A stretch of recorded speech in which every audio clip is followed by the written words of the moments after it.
It's actually, everybody, I'm going to have to do some major brain surgery on my desktop. It's telling me that I can't actually record until I have 500 megabytes free, and for some reason on my massive university desktop it's not letting me do that.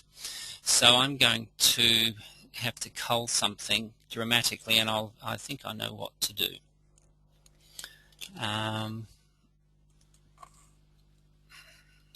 Okay, what I can offer is to send my text plus the keynote. Yeah, you can do that.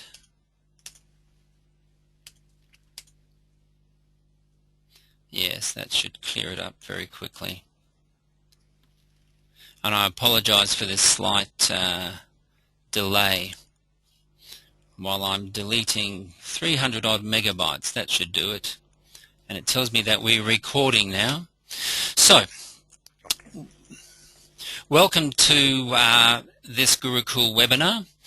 I'd like to introduce to you Henk de Wiejer, who is a designing engineer who studied at the University of Applied Sciences, and he's also trained as an architectural designer. But I want to situate him within the interest, I guess, of Microvita, which is definitely a spiritual science interfacing with the physical world and the physical sciences. He's had a long-standing interest in spirituality, which led him in 1970 to become president of an interreligious discussion group. In 1973, he began meditation with an Andamarga, a form of Tantra meditation.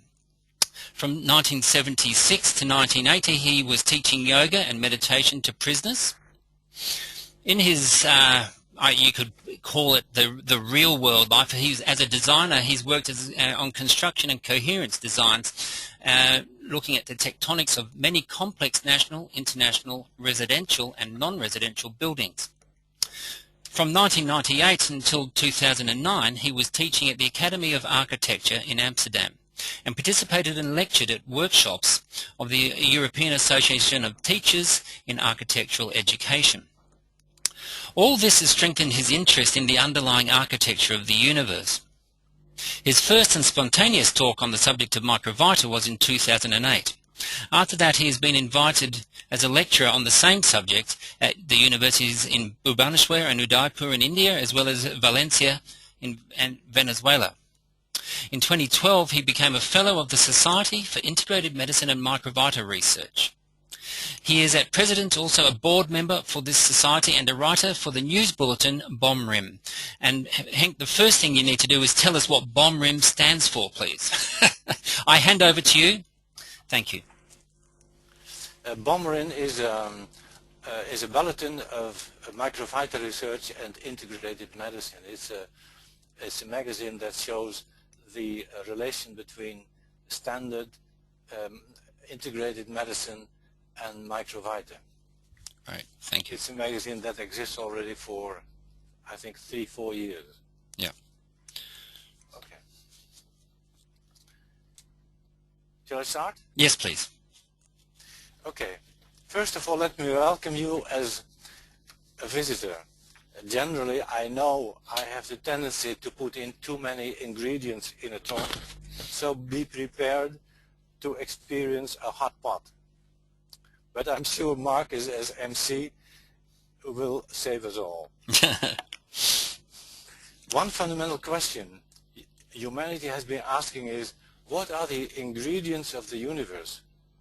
Matter, and more specifically its matter and force particles, has been accepted and defended by science as the only explanation of all known and yet unknown questions.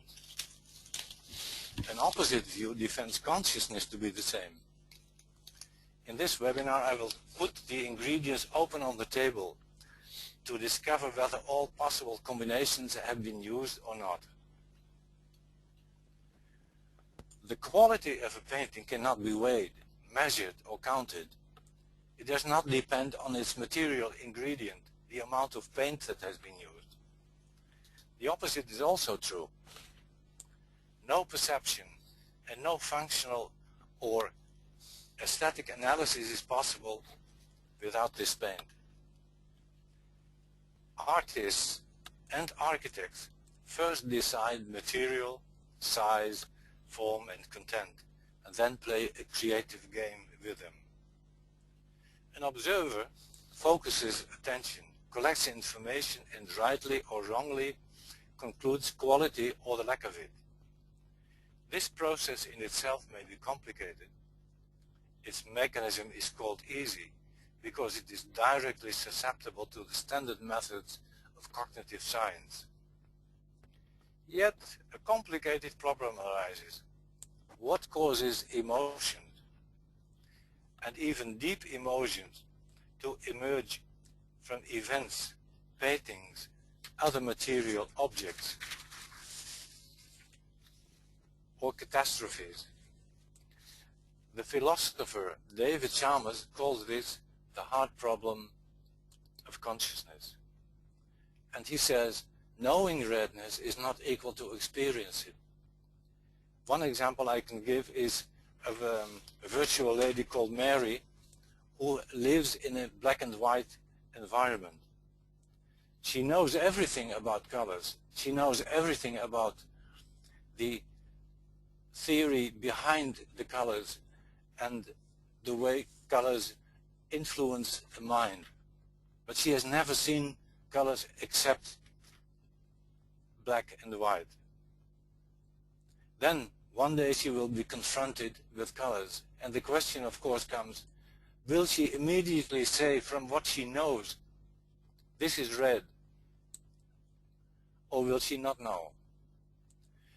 And of course the problem is, how can a quarrel arise from matter? But for me, this is not enough. For me, the question is even deeper. How can deep emotions arise from qualia? Reductionism cannot explain consciousness because it is beyond matter.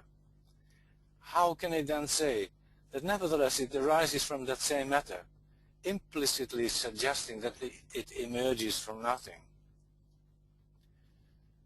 For a simple and unbiased observer, two objects exist: external matter, or energy, and a playful, internal, subtle object called mind, may be related to the brain. From within its biological shelter,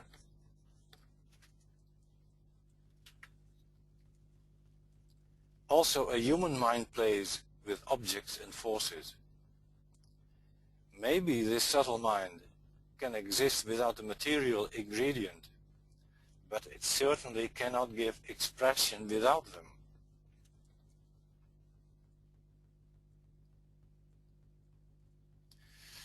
Cosmology has shown that the first material ingredient, subatomic particles, atoms and molecules, emerge. And if we think about the hierarchy of life, subatomic particles, atoms, organelles, cells, tissues, organisms, and groups of organisms in an organism, in an overall organism, these are the very start of the hierarchy of life.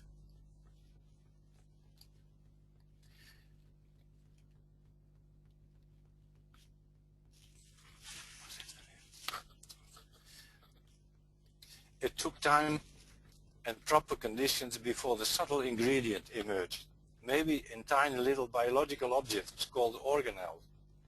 This procedure can only mean that mind emerged from matter in a process called abiogenesis.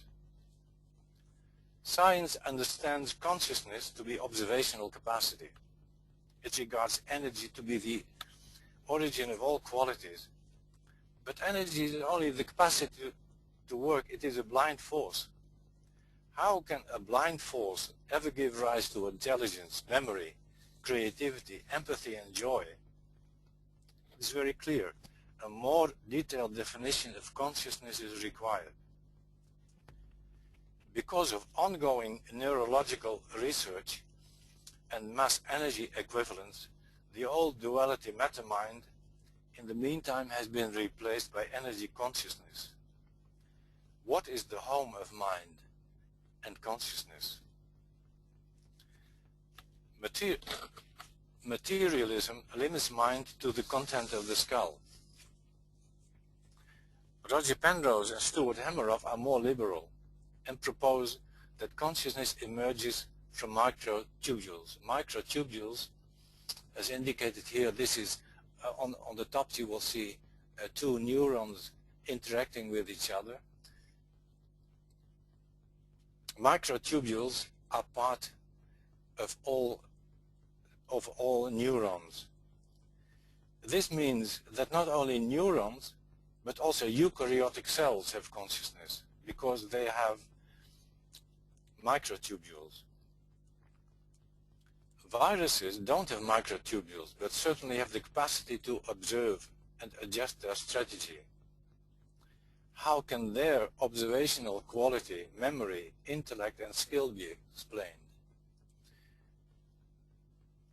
To view the universe, three elementary philosophical doctrines exist. The first one is Cartesian dualism. René Descartes considered body to be a non-thinking, extended substance, while mind was a thinking, non-extended substance, and concluded that they were not equal and had to be separate. He lived a bit too early to observe that the human body is not monolithic but a composition of cells, each with a mind. So in this picture it shows that the letter A has no relation with a square. They are too different to join a game of meetings. Real life is a bit different. Materialism sees all phenomena as forms of energy that can be explained by the laws of physics. If consciousness exists, it is an epiphenomenon of energy, like a specific taste is a quality of a specific fruit. Idealism and Advaita Vedanta only accept mind or consciousness as real, and all other information as illusory. If energy exists, it is at the most a quality of consciousness. So like in this picture it says squares don't exist in words. So there are two realities, squares as a mathematical form and squares here as the composition of letters and words. It is remarkable that so far, all three models either disconnect energy and consciousness or consider either of the two to be subordinate to the other. It is remarkable that so far no investigation can be mentioned into the juxtaposition of energy and consciousness in this universe. Is this equivalence a new idea? Certainly not. The South Indian Sant Gyaneshwar, who lived between 1271 and 1296, and P.R. Sarkar between 1921 and 1990, both recognized the cooperation between consciousness and energy. They also indicated that either of the two ingredients may occur in an expressed or unexpressed state. This can only be valid if it applies both to micro as well as macro scale. On a macro scale it means that the two form the basic ingredients of the universe and both seek complete expression in it. In this respect they form a polarity, like the two poles of a magnet. Tagore wrote this: "This principle of opposites is at the very root of creation, which is divided between the rule of the king and the queen, night and day, the eternal and the evolving." This complementary polarity, I call it bipolarity, is the essence of evolution. Both poles function as a tractor, the one at the nadir as the essence of energy, and the one at the zenith of the cycle of creation as the essence of consciousness. At the end of the first phase of evolution, energy develops its full expression, while in the second phase the expression of consciousness will become complete. energy will evolve from its plasmatic, non-local state to form the manifold subatomic particles. Plasmatic means that within 5 minutes of the Big Bang, energy was not a collection of particles. It was in a state called plasma, a hot unit of energy with a temperature of about 10 to the 35 degrees of Kelvin. Consciousness is ubiquitous and infinite. Something that is infinite cannot grow in size, nor in amount, nor in quality. What can grow is its expression in organisms, until ultimately in human beings. The full potential of energy in complex local forms, atoms, can be noted down at the nadir of the cycle of creation. It is not important to realize that this potential includes the capacity to become a shelter for some form of consciousness. After this, those microcosmic forms further evolve towards a full expression of consciousness, which can be positioned at the zenith of the cycle. It is not efficient to continue talking about consciousness and energy without defining them. Energy is accepted to be the capacity of a system to work. Energy works. It always moves. It is an unintelligent force and must be told what to do. It is consciousness that tells it what to do and what not. But even that is an action. And action means cooperation between consciousness and energy. In the Western parlance, consciousness is understood to mean subjectivity, personal experience, observation, awareness, or something that we lose when we fall in a dreamless sleep. This definition reduces consciousness to a single property and does not explain the origin, nature, and present of items like knowledge, creativity, empathy, and joy. If forms are something rather than nothing, they must have a substratum.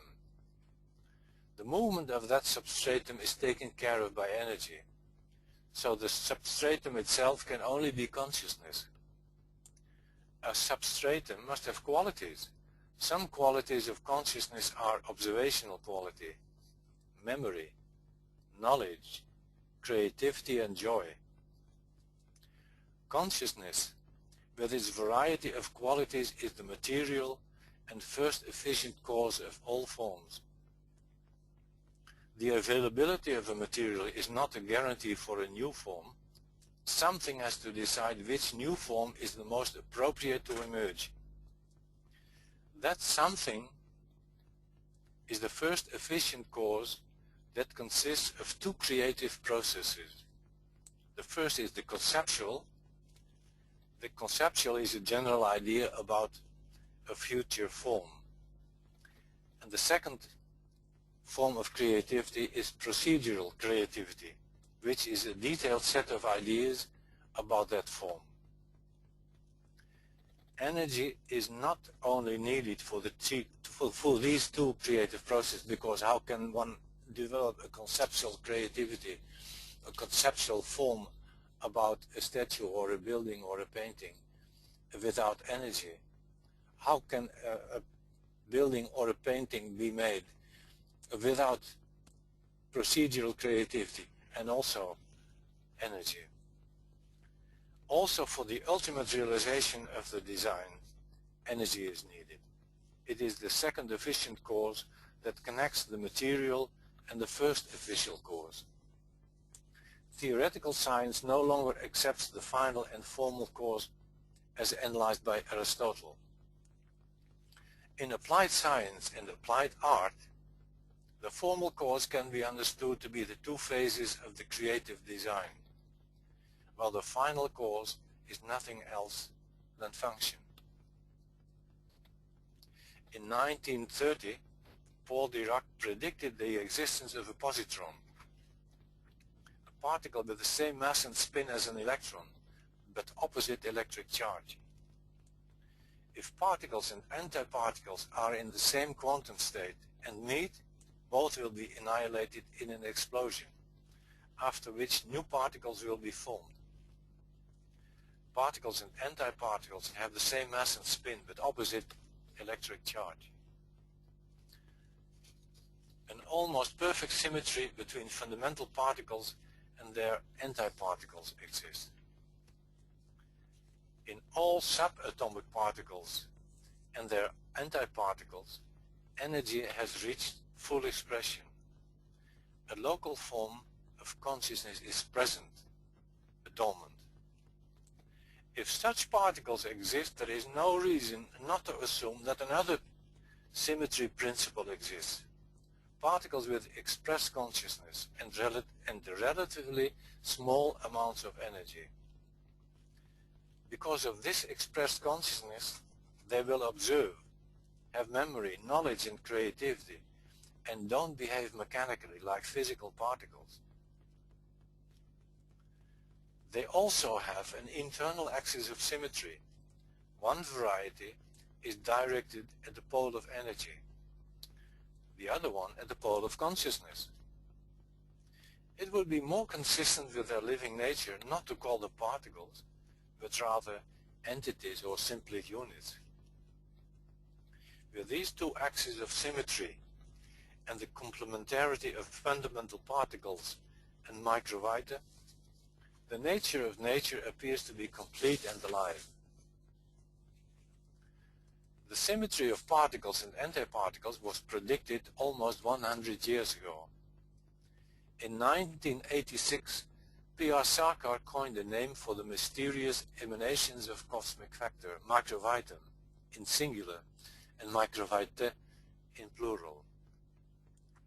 Like an internal axis of symmetry between elementary particles and antiparticles, these microvita also have an internal axis of symmetry. One denomination, positive microvita, is directed at the pole of consciousness and is continuously active to increase that expression. Another denomination, negative microvita, is directed at continuously increasing expression of energy and material values. Neutral microvita unites subatomic particles to form atoms. Microvita travel through space, which means they are local units. This is not only an indication that consciousness can be both a field and a local phenomenon, but also that these local and non-local characteristics are cohering. What caused its emergence as local phenomena is a mystery. That also applies to energy. Something moves through the Higgs field, and the variety of mass specific for each particle is the result. As I said before, three denominations of microvita exist: negative, neutral and positive microvita. Two main categories of microvita exist, crude and subtle ones. Negative microvita are directed at a continuously increased expression of energy and material values. Crude negative microvita are instrumental in emanating life throughout the cosmos. Subtle negative and positive microvita are instrumental in the development of mind. Positive microvita are only subtle and don't know a crude variety. Metavita are a special, more subtle variety of positive microvita. Both subtle negative and positive microvita contain 7 singular or collective varieties that in the past were already known, although not as microvita, but as respectively Preta and Eva iones. Intermediate microvita are a collective variety with both positive and negative aspects. However, do not conclude that these Deva and Proteones are the only varieties of positive and negative microvita. The substratum of all microvita is consciousness. They are elemental units and as such don't have a structure. It is not easy to find out what the various denominations are, where and how to look. One direction to look is to realize that microvita contain energy. This means that two forms of energy can be involved. Their own intrinsic energy like upspin and downspin, and potentially positive or negative angular momentum like an electron.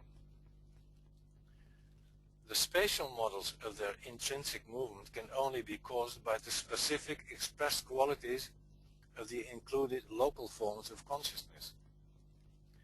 This means that some microvita have an urge to observe, know and understand more, while other microvita have an urge to do more and gain more crude or subtle energy.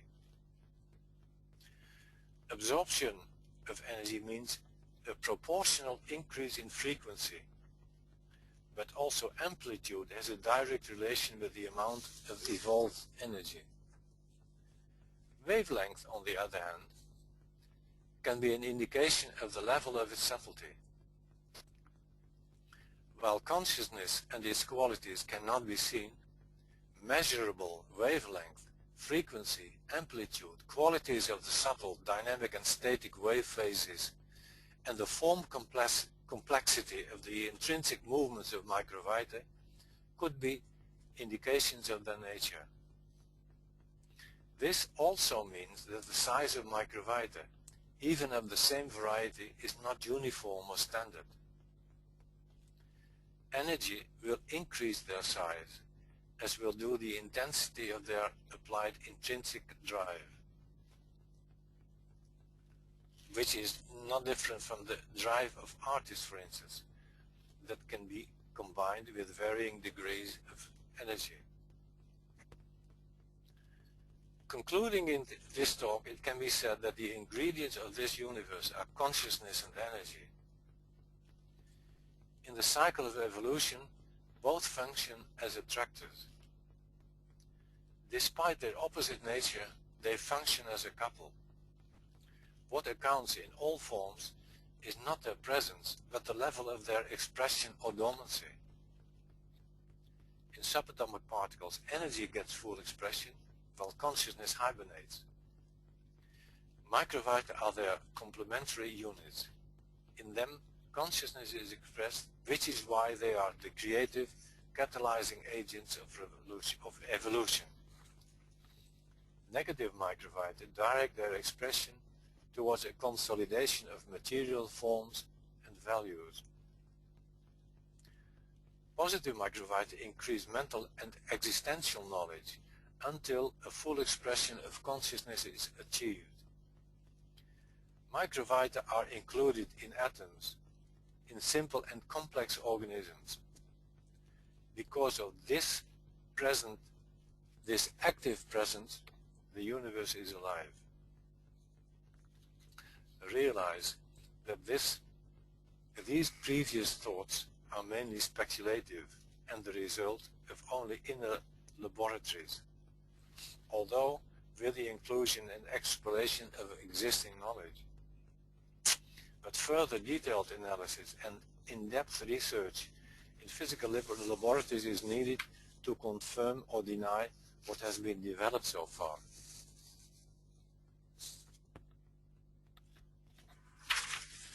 A new approach that touches all fields of academic knowledge also needs a new approach of education. Neo-humanist education certainly has the vision and depth to free its students of bias and the fear to follow their own inner voice. And I have collected here a number of pictures to show that neo-humanistic education is applied in many different fields of the world. River School is in Australia. The Granny, Adopt a Granny, is an activity to to include and also old people for increasing their knowledge and supporting them. The picture of the dancers is from India. The picture on the right is from a school in Africa, and Asia are the two top pictures. And the text at the top, real education leads to an all-pervasive sense of love and compassion for all creation, is the essence of neo-humanist education, which means that it frees the mind. It really frees the mind. It frees the mind and it frees the heart also. For those interested in further reading, I've included the bibliography. It's not my intention to ask you to read the text now, but the recording of this webinar will be available at the website of Qualia, so that you can see at the bottom of the page. And now, finally, I would like to thank Ghana for the opportunity to speak, and Marcus for absorbing the consequences of all imperfections, and you, the listeners, for your attention. Thank you very much. That was a really elegant coverage, I think, Henk, of Microvita, and I want to remind listeners that if you wish to ask a question of Henk, all you need to do is raise your hand on the little panel that you've got there, and I will in due course get to you. So Garda's already raised her hand, or not? She did and she didn't. It went up and down. But in the meantime, Garda has placed a question for you, Henk, and it is that is Microvita affected by environment and community during the same lifetime?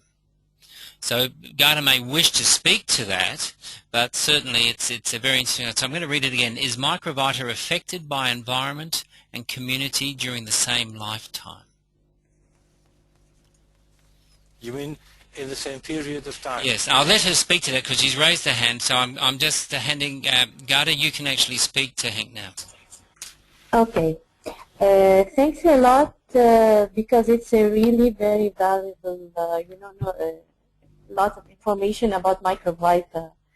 And my question was, does this Microvita affect by the environment and the community in the same period of lifetime? Now, when I listen to your introduction, maybe I have a more clear idea about what is Microvita. As I understood, I want you, if you please, to ensure my comprehension. Is it the energy revealed or recovered and expressed by our consciousness?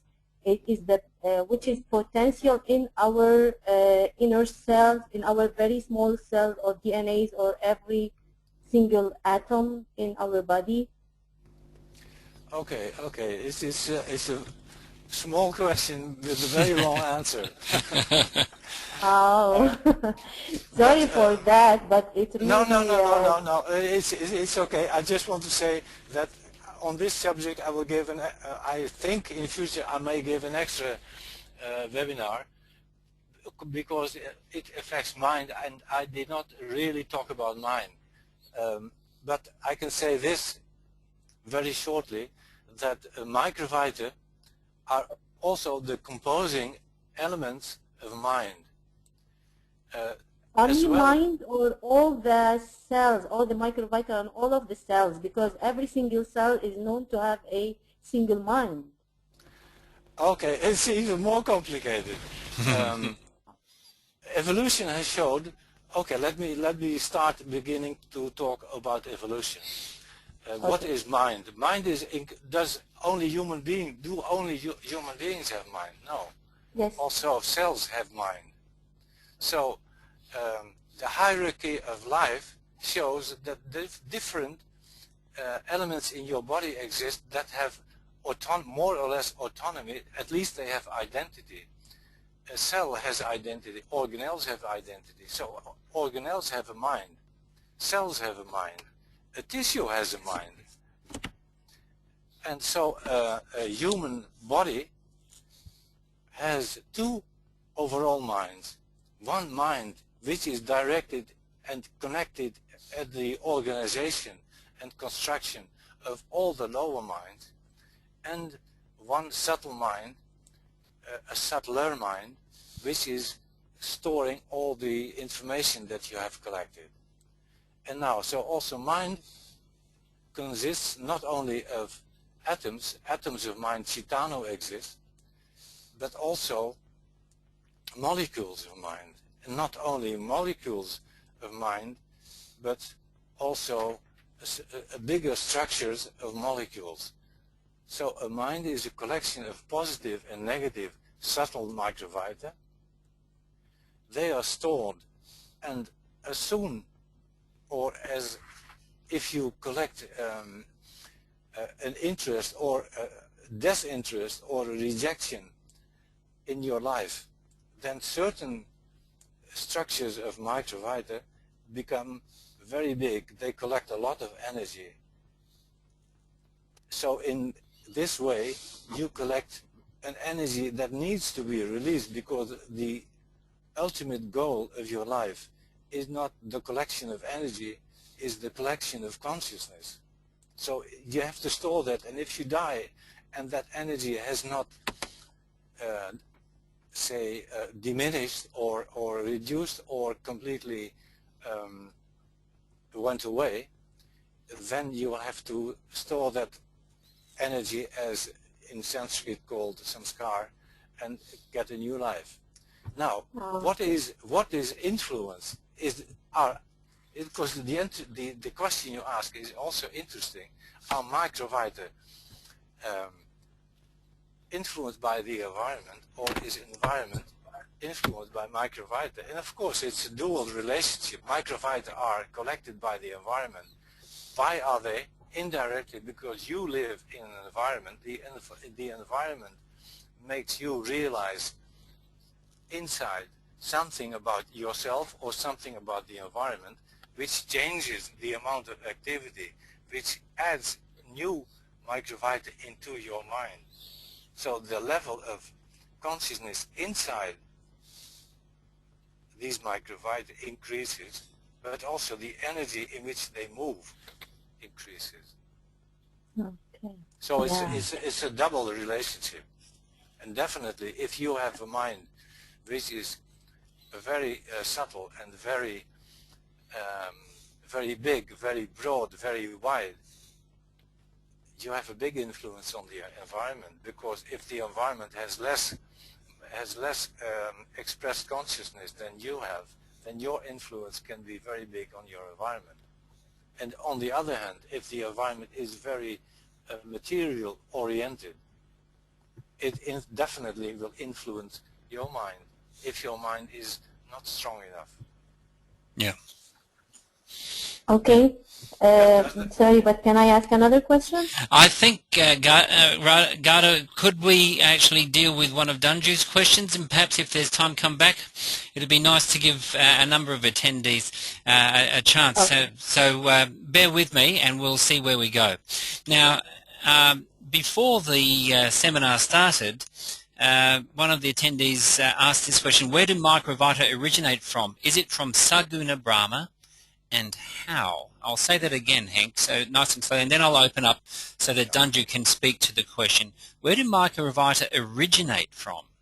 Is it from Saguna Brahma, and how? Danju, you also have the ability to engage with Henk. Okay, thank you. And anyway, this question is quite fine. I mean, Henk, I'll welcome your response. My second question is how does life originate, and what's the role of microvita in the origin of life?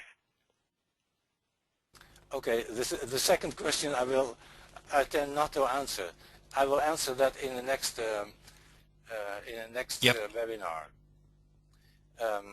Because my third question is, how does microvita help to delete samskaras, or does it? Positive microvita. Okay, I will start with the first one. Yeah. The first one is Microvita originated in Saguna Brahma. I'm thinking in terms of the Big Bang. The Big Bang has initiated something that we call our universe.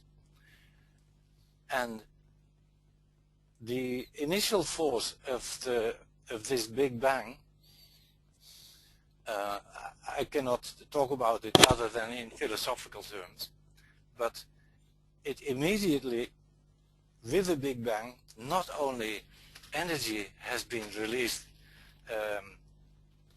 in the next minutes, in the next seconds and minutes, but also these microvita. So there is immediately, at the very start of the Big Bang, microvita and energy have been bifurcated. So there was immediately a subtle side in the universe with expressed consciousness, and a more crude side, a more gross side with the expression of energy. And now the question comes, are microvita also already involved in subatomic particles? And this is something I intended to include but did not do because of lack of time. Microvita, at the beginning of the Big Bang, after Planck time, the temperature was so high that the temperature was going down from infinite to 10 to the, if I may speak by heart, 34 degrees of Kelvin. The temperature was so high that microvita could not do anything. Microvita are very sensitive to temperature. So at that temperature, which is much higher than the highest boiling point of all natural elements, they could only hibernate. So in subatomic particles, microvita are not active. Subatomic particles clearly, completely follow the laws of quantum physics. Mm. They are purely energy. And of course, consciousness is with them, maybe even local, but it hibernates. Energy does not hibernate, but consciousness does. So microvita are not created in Saguna Brahma, they are created at the border of Saguna and Nirguna Brahma. They are developed, they are created at the point of the Big Bang. Mm. Does that answer your question? No, because Big Bang, first of all, people cannot even figure out how Big Bang occurred. You know, I mean, physics only starts with with Big Bang, but physics doesn't talk about why Big Bang occurred, how did it occur. And so, Henk, when you say that microvita were formed at between Nirguna Brahma and Saguna Brahma, then microvita would not be affected by temperature, you know, because they are more subtle. No, microvita are not affected. They are affected as soon as they come into the real universe. And the real universe grows immediately after the Big Bang. And you're right, of course, the Big Bang is also a speculation. But it is the best speculation that we have. I cannot think of anything better. So I just follow the Big Bang idea. And microvita are at the Big Bang, at the very Big Bang, at the moment before Planck time. Nobody knows anything. Everything about Planck time is, before Planck time, is a speculation. So this is also a speculation. And microvita are influenced by the temperature that arises after the passing by of Planck time, which is 10 to the minus 34 seconds, so not very long. Henk, microvita are very subtle. They are not physical particles, and so they would not be influenced by temperature. Microvita can, in fact, convert, you may say, physical structures into consciousness, and so microvita have to be at the level of consciousness, and they would not be affected by temperature.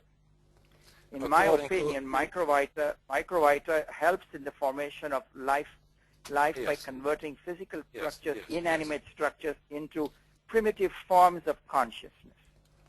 Okay. I follow a microvitamin in a nutshell.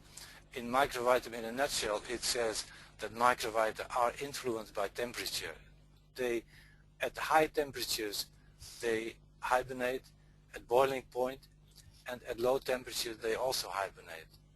And microvita can even change from positive to negative because of temperature in, for instance, yogurt. So I if follow microvita that. are affected by temperature, how can they affect people's minds? Because that's a good and interesting point. They can affect minds because minds can only grow in moderate temperatures. They cannot grow at the temperature immediately after the Big Bang. They can only grow at temperatures of, let's say, in my culture, 40 degrees of centigrade. I don't know Fahrenheit by heart. Yeah. So they are influenced also at that moderate temperature by the temperature itself, by a raise, a relatively small and a relatively high increase or decrease of temperature.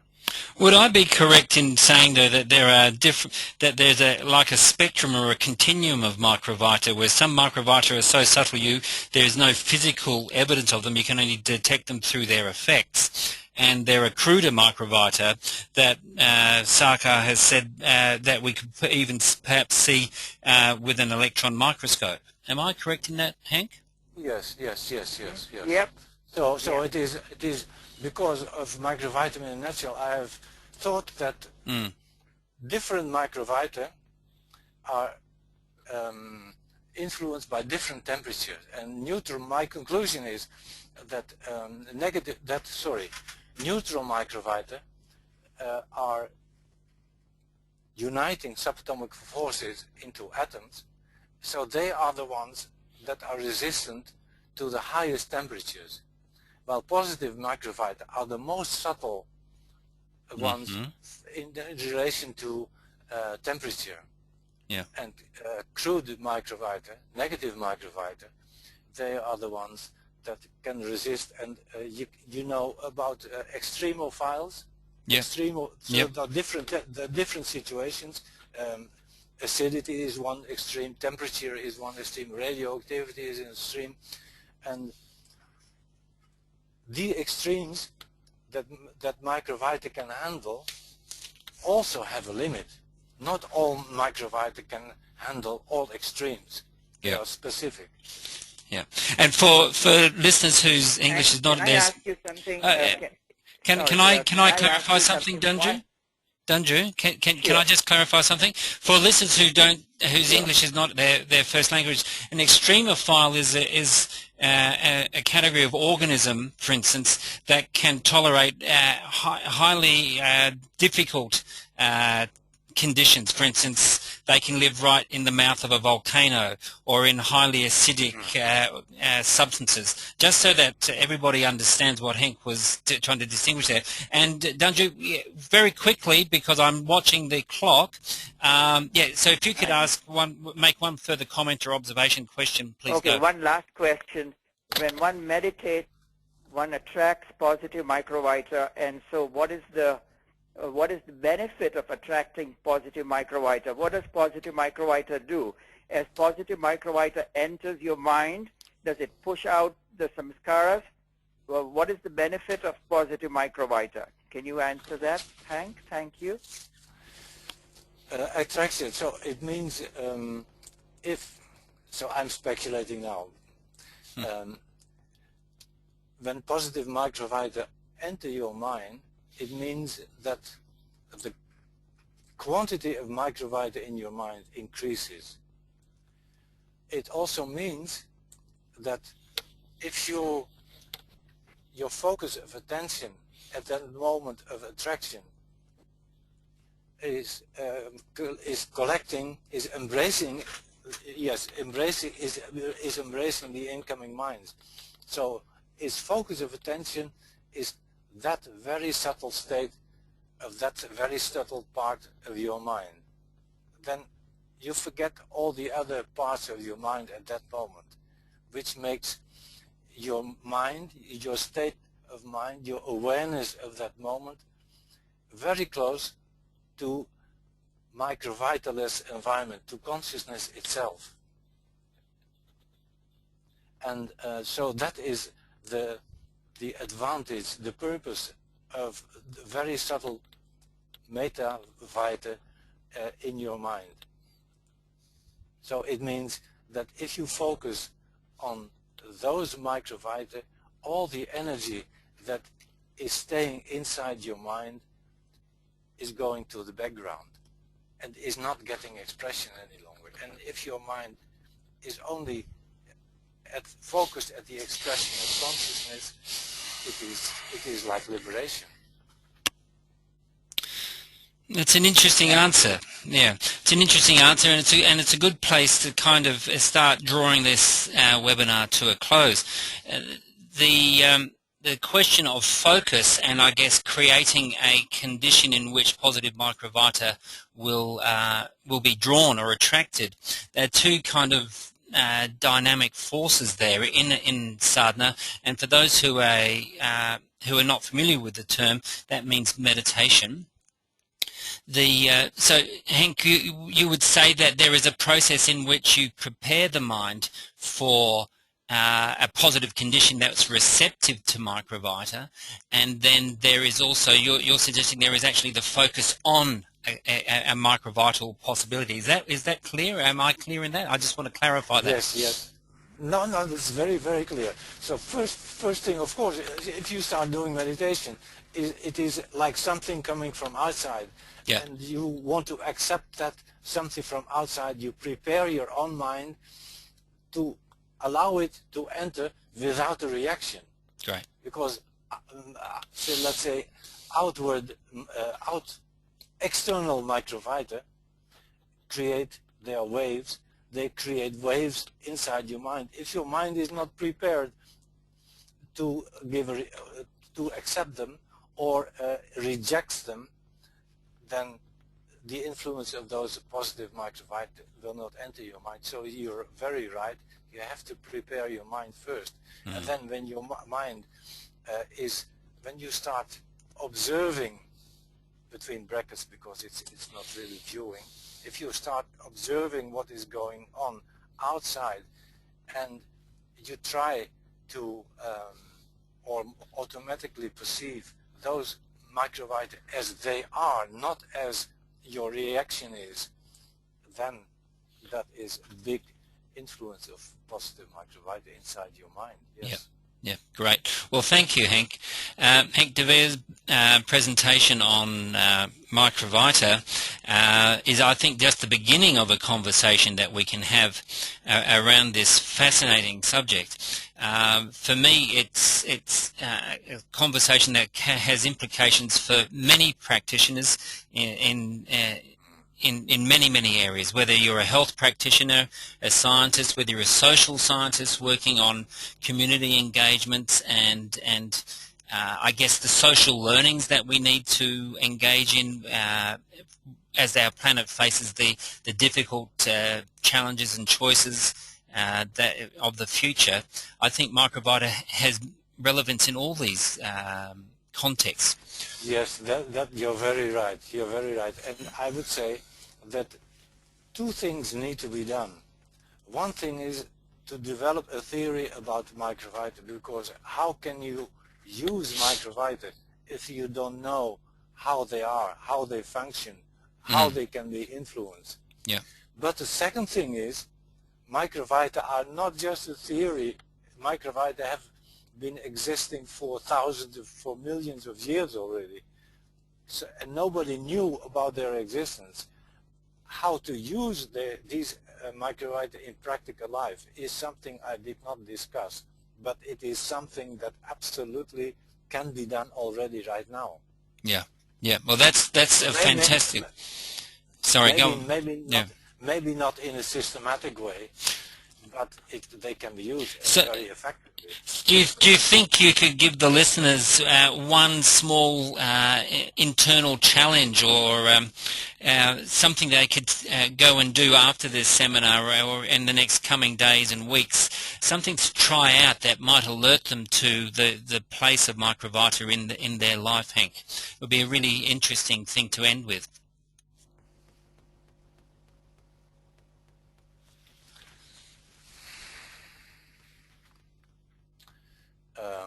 Something that you might start considering is thinking and feeling what influences your mind, and being aware how it is being done by something from outside and something from inside. Yeah, and that's great. Realizing and realizing how this outside influence and this inside influence is being united. Yeah, thank you. I think that's great. Yeah, go on. Yeah. And after that, you can start thinking about the theory. Yeah, yeah.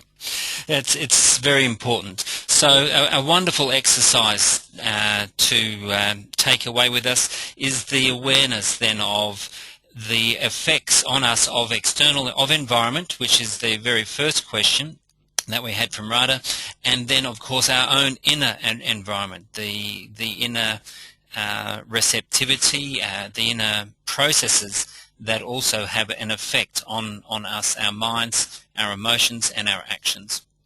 I would like to thank you, Henk, for this. It was a great seminar. And I would also like to direct people's attention back to the screen here where Henk asked if you could take 5 minutes to provide a few words of feedback for this presentation, which you can email to Henk, because as he quite rightly said, and it's very true of all these Gurukul webinars, that works in progress. We are learning to develop a global conversation here, and it's fantastic to see people showing up from all over the world. We have people from many of the major continents with us today. I wish to thank you all. Thank you, Henk. And this recording will be available within 24 to 48 hours on the Gurukul webinar site. So thank you, Henk.